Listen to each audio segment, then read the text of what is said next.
لە دوای ڕاپەڕین دەسەڵات لە هەرێمی کوردستان لە پێناومانەوەیدا دژی هەر ناڕزایەکی تاک و گشتی وەستاوەتەوە و تۆمەتی بێبنەمای خستوەتە پاڵ دەنگا ناڕازیەکان.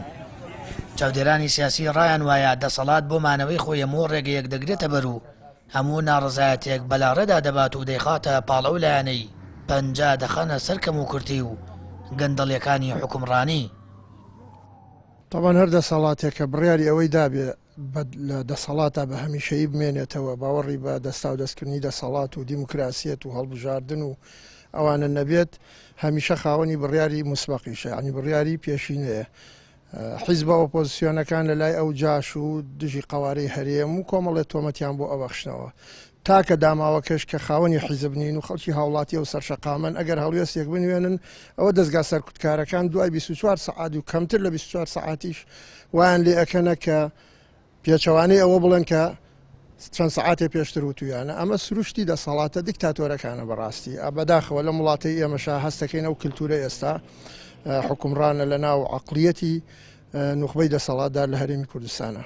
خۆی لایەنی ئیسلامی تۆ ئێستا دیارترە لەبەرەوەی ئەوان کاریگەرترن بۆیە تۆمەتەکان ڕوبەڕووی ئەجینا هەموو لایەنێک کە دژی ئەو دەسەڵات بێ ڕەخنە لە دەسەڵات بگرێ نەک دژی بێ هەمانە و تۆمەتانە بەرامبەری بەکاردێنن. بەڵام کە ئێستا لایەنە ئیسلامیەکان و بە تایبەتیش ئەگەر شتەکان لە ناوەندێکی دینیا ڕووبا دیارە لایەنە ئیسلامیەکانی پێ تۆمەتبارەکەن. بەڵام هەموو کێشەکە و پرسەکە ئەگەڕێتەوە بۆ ئەوەی کە دەسەڵاتەکە باوەڕی بە ئازادی ڕادربڕین و باوەڕی بە ئازادی ناڕزایەتی و ڕەخنە نییە، بەڵکو تەنها لەسەر کولتوری وەسف و پەیکەرتاشین و شتانەژی. بۆ ناڕەوایی لەو قەیرانانەی دروستی کردوون دەسەڵاتی سیاسی هەرێمی کوردستان ناوبەناو ڕوبەڕووی ناڕزایی بە شێوەی تاک و کۆمەڵ دەبێتەوە. مامۆستایەکی زانکۆ دەڵێت لە ناخی هەموو تاکێکدا ناڕزایی هەیە و ئاماژەیە بۆ شکستی حکومڕانی و دەسەڵاتی کوردی. دەژڵێت تۆمەت بەخشینەوە بەلایەنێکی ئیسلامیدا لەلایەن حیزبێکی دەسەڵاتەوە مایی شانازیە و بۆ پێی ئیسلامیەکان لەسەر قبوڵ نەکردنی ستەم پەروەردە کراون. سەبارەت بەم هەڵوێستانەی کە لەم ماوەیە ئەنوێنرێن بەداخەوە کە کوردستان بە بارودۆخێکی سەخت و دژوارە تێئەپەڕێ کە قەیرانێکی دروستکراوە هەندێک هەڵوێست کە هەڵوێستی حەقیقین داوای مافی هاوڵاتیانن داوای حەقیقین لەسەر ئاستی تاک و یاخود لایەن و گروپێس ئاسی خۆپیشاندان بێ یاخود لە هەر ناوەندێکی دیکەیە بێ ئەدرێتە پاڵ ئیسلامیەکان. ئەمە لە ڕاستی ئەمە سەربەرزیە بووە ئیسلامیەکان و ئیسلامیەکان ئەگەر هەڵوێست بنوێنن ئەوەیان جیاوازە لە خەڵکی دیکە کە هەڵوێست دەنوێنن و هەڵوێستەکە بە ڕەوشتەوە بە پەروەردەیەکی جوانەوە ئەینێن.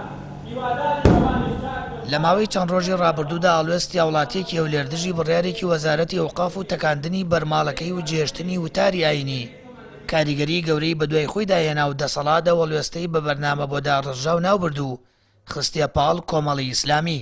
دواتر دەرکەوت وڵاتیەکە سەر بە هیچ حیزبێک نییە و بێلایەنە. ئەو وەڵوێستە ژەڵقوڵاوی ناڕزایەکانی ناخی خۆی بووە لە بەرامبەر دەسەڵات. بە بڕوای بەشێک لە چاودێران دەسەڵاتی سیاسی لە هەرێمی کوردستان لە بری لێکۆڵینەوە لە هۆکاری ناڕزایی خەڵکو و چارەسەری سەرچاوی کێشەکان بەردەوام تۆمەت دەخاتە پاڵ ناڕزایە جەماوەریەکان و چالاکانی مەدەنی. نمونەی بەر لە تەکاندنی بەرماڵەکەش خۆپیشاندانەکانی مانگی 12 بوو کە تێیدا بەشێک لە وڵاتیان خۆرسکانە ڕژانە سەر شەقامەکان و ناڕزایان لە خراپی دۆخیدارایی دەربڕی کەچێ و کاتیش حیزبێکی دەسەڵات لە بری گەڕان بە دوای سەرچاوی ناڕزاییەکان گومانی لەسەر دروستکردن و بەدەستی دەرەکی و ئەجەندای بێگانە ناوی بردن. سامان فەتاح، کەناڵی ئاسمانی پەیام، هەڵەبجە.